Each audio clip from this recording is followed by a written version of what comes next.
विद्यार्थी छात्र छात्राओं, हिंदी कक्षा में हिंदी क्लास में तुम सबका स्वागत है। सुप्रभात, सुस्वागतम, सुस्वागतम। आज हम दूसरी इकाई पाठ चौथा पद्य छापा ओम प्रकाश आदित्य द्वारा लिखित पद्य का अर्थ समझेंगे, पद्य पढ़ेंगे, वर्ग पाठ में उसे लिखेंगे भी। कविता बहुत लंबी चौड़ी है लेकिन बहुत अच्छी है। उसकी आधी पंक्तियां हम आज पढ़ेंगे, आज समझ लेंगे। बची हुई पंक्तियां हम कल दूसरे तासिका में उसे पूरा कर देंगे। तो सबसे पहले कवि परिचय हम सुनेंगे। आज हम ओम प्रकाश आदित्य द्वारा लिखित छापा इस पद्य को समझेंगे, पद्य पढ़ेंगे, उसका अभ्यास करेंगे। सबसे पहले हम कवि परिचय सुनेंगे। कवि ओम प्रकाश आदित्य जी का जन्म 1936 गुरुग्राम हरियाणा में हुआ। ये हिंदी की वाचिक परंपरा में हास्य व्यंग के शिखर पुरुष होने के साथ साथ छंद शास्त्र तथा काव्य की गहनतम संवेदना के पारखी थे। वे हिंदी कवि सम्मेलनों में हास्य व्यंग के पुरोधा भी थे। इधर भी गधे हैं, उधर भी गधे हैं, मॉडर्न शादी, गौरी बैठी छत पर, काव्य संग्रह आदि उनकी प्रमुख रचनाएं बहुत प्रसिद्ध हैं। प्रस्तुत हास्य व्यंग कविता में रचनाकार ओम प्रकाश आदित्य जी ने कवि के घर छापा मारने आए आयकर विभाग के अधिकारियों पर व्यंग कसा है। आयकर विभाग के छापे के माध्यम से आम आदमी की आर्थिक स्थिति, छापा मारने वालों की कार्य प्रणाली को यहाँ पर रचनाकार ने दर्शाया है। कवि द्वारा किया गया छापे का वर्णन व्यंग्यात्मक हास्य उत्पन्न करता है। एक साहित्यकार कवि के घर पर छापा मारने आए अधिकारियों के हाथ कुछ भी नहीं लगता। पूरे घर की छानबीन करने के बाद जब वे खाली हाथ जाने लगे तब कवि ने उनसे ही कुछ पाने की उम्मीद व्यक्त कर व्यंग का चरमोत्कर्ष किया है। इसके साथ ही कवि ने व्यवस्था से एक ज्वलंत प्रश्न भी पूछा है कि जब वह अनाधिकृत रूप से अर्जित धन अपने अधिकार में कर लेती हैं तो अधिकृत रूप से अर्जित आय से जिनके पेट नहीं भरते वह उनकी सहायता करने की कुछ व्यवस्था क्यों नहीं करते। तो इस प्रकार कवि ने यहाँ पर धाड़ पड़ी है ऐसा हम करते।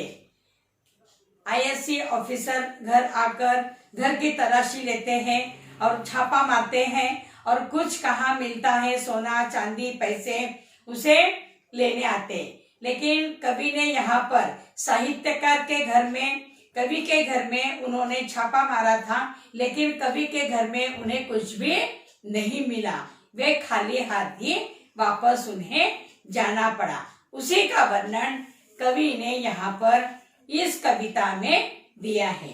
तो आज जो कविता की पंक्तियां का अर्थ हम समझ रहे, वहां तक मैं कविता पढ़ती हूँ।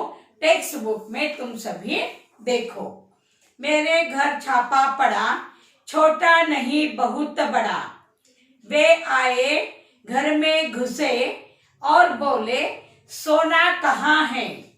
मैंने कहा मेरी आंखों में है, कई रात से सोया नहीं हूँ। वे रोष में आकर बोले स्वर्ण दो स्वर्ण।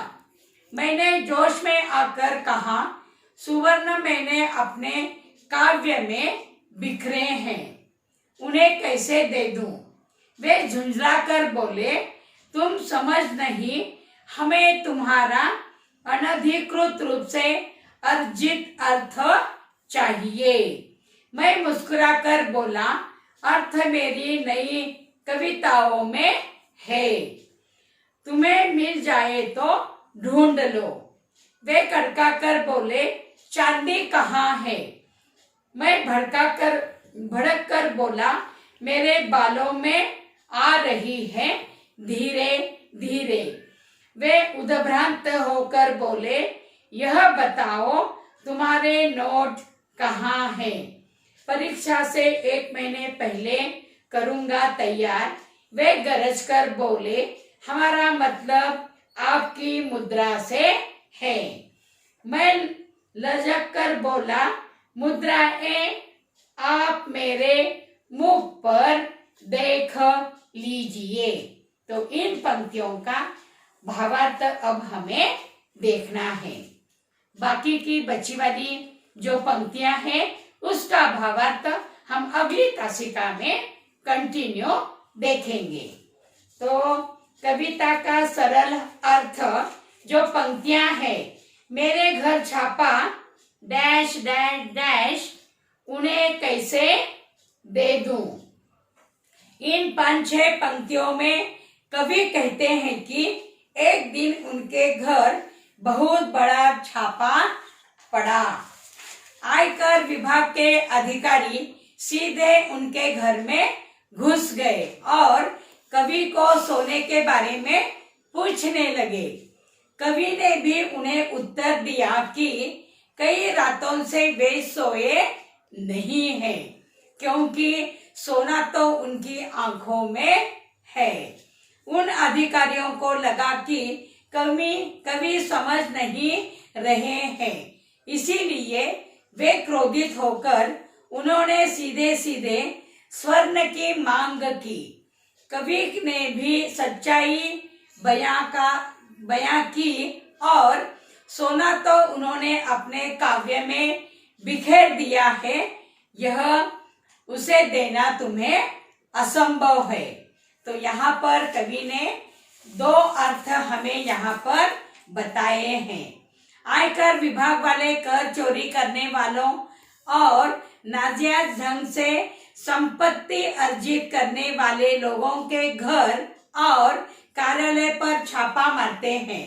कवि के घर पर छापा पड़ा तो कवि मांगी गई वस्तुओं को साहित्य में इस्तेमाल किए जाने वाले शब्दों से जोड़कर व्यंग्योत्तक में जवाब देते हैं। हर शब्दों का 2 अर्थ होता है। तो उसी प्रकार ये 5-6 पंक्तियों में कवि ने यह बतलाया है। उसके बाद अगली 4 पंक्तियां देखेंगे। वे झुंझला कर बोले, सी इन द टेक्स्ट बुक, वे झुंझला कर बोले, तुम समझे नहीं, हमें तुम्हारा अनधिकृत रूप से अर्जित अर्थ चाहिए। वे मुस्कुराकर बोले, अर्थ मेरी नई कविताओं में है, तुम्हें मिल जाए तो ढूंढ लो। इन 4 पंक्तियों में कवि कहते हैं,